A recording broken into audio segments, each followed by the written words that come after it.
Tonight, Maumee City leaders, they're discussing an ordinance that would make significant changes to rental properties in that town.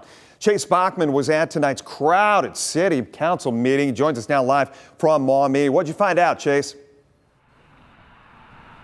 Well, Jeff, the ordinance would require housing providers to make improvements to their property and bring them up to code. City Council did not have an official reading of the bill, but Maumee Mayor Richard Carr did provide the city's reasoning behind it.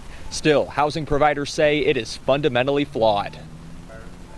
Maumee residents and housing providers voiced their concerns.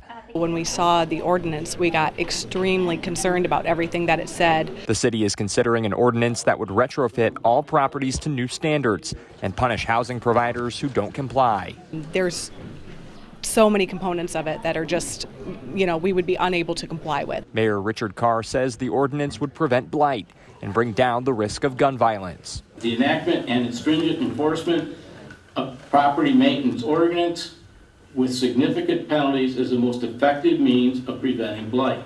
But insurance agent Richard Hamilton says the standards aren't practical. Extremely expensive fixes, and it looks like it's actually forcing people to upgrade properties that have already been have been grandfathered in from previous ordinances and so forth that they've already met. And others say the costs of improvement would be in the tens of thousands and force renters out on the street. When they say they're actually trying to help tenants, what they're going to do is be putting them out of housing, so and just make it unaffordable for them to stay here.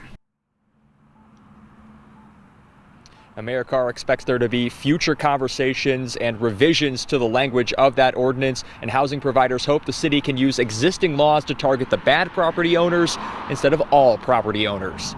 Reporting live in Maumee, Chase Bachman, WTOL 11.